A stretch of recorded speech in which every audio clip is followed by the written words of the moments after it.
ይቅርታ አባንዴ የመኪና አንተ ነው? ሰላም ነው። እኔ ሀዱ እባላለሁኝ። በሚሊዮኖች የሚከታተል ትልቅ የሚዲያ ቻናል ላይ ለወጣት ጀነሬሽን ያስተምራሉ ብዬ የማስባቸው ሰዎችን አድቫይስ ጠይቃለሁኝ። ፈቃደኛ ከሆንክ ያው አንተም ወጣት ነህ፣ አድቫይስ ትሰጥልኝ። ሰላም ነው። እንዴት ነህ? ደህና። እኔ ሀዱ እባላለሁ። ስምና በምን ስራ ነው የተሰማራው? ስሜ ሚሊዮን በየነ ይባላል። እኔም የተሰማራሁት ስራ በኦልሞስት የፋሚሊ ቢዝነስ ነው፣ ንግድ ላይ ነው። አሁን አዋጭ ከምላቸው ስራዎች ውስጥ ንግድ ነው ብዬ አስባለሁ። እኔ ባለሁበት ደረጃ እና አሪፍ ደረጃ ላይ ያለሁ ይመስለኛል። ስለዚህ የመጀመሪያ ሚሊዮንን ሜክ ያደረግከው በስንት ዓመት? ኦልሞስት 3 years ኤጎ አካባቢ ከ3 ዓመት በፊት። ስንት ዓመት ማለት ነው? ኦልሞስት በ17 ዓመቴ ምናምን። አሁን ስንት ዓመት ነው? አሁን 20 ዓመቴ ነው። ዋው። የመጀመሪያ ሚሊዮንን ሜክ ስታደርግ ምንድን ነበር በሰዓቱ የሰራው ስራ?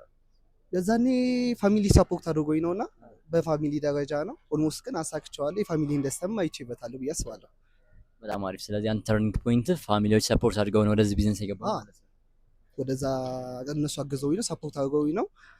እነሱ ናቸው ትልቅ ደረጃ እንድደርስ እያደረጉኝ እያበረታቱኝ ያሉት እነሱ ናቸው። በዚህ ሰዓት አዋጭ ነው የምትለው ኢንቨስትመንት ዘርፍ ምንድን ነው?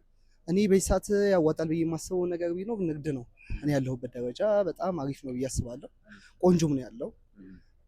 የሆነ ኢንቨስት ባደረጋችሁ ቁጥር የሚመጣ ነገር ነው ብዬ አስባለሁ። ስለዚህ ንግድ ዓለም ላይ አዋጭ ነው፣ ፕሮፊት አለው።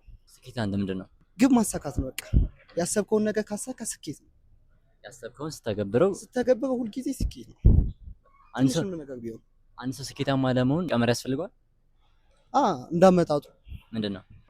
ዲሲፕሊን ካለው ምንም ካለው በቃ ስኬቱ ላይ ይደርሳል ብዬ አስባለሁ። አንተ ወጣት ነህ፣ ቢዝነስ ኦነር ነህ፣ ንግድ ላይ እየሰራህ ነው፣ 20 ዓመትህ ነው እና ብዙ ወጣቶች አሉ ይሄን ቪዲዮ የሚከታተሉ ሰዎች ምን ትመክራቸዋለህ?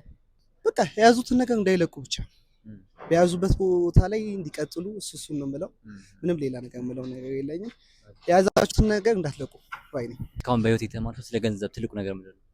ገንዘብ ማለት ካወጣው ይልቅ በቃ ስታወጣው የሚመጣ ነገር ነው። መቀመጥ የሌለበት ነገር ከሚኖሩት አንድ መካከል ገንዘብ ነውና ባይቀመጥ ባይ ነኝ።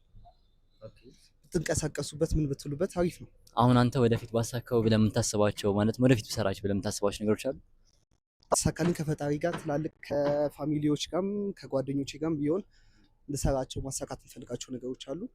ለማንኛውም ፈጣሪ ይርዳን ይላል። ጊዜን ስለሰጠኝ በጣም አመሰግናለሁ። ቴንክ ዩ ብሮዬ።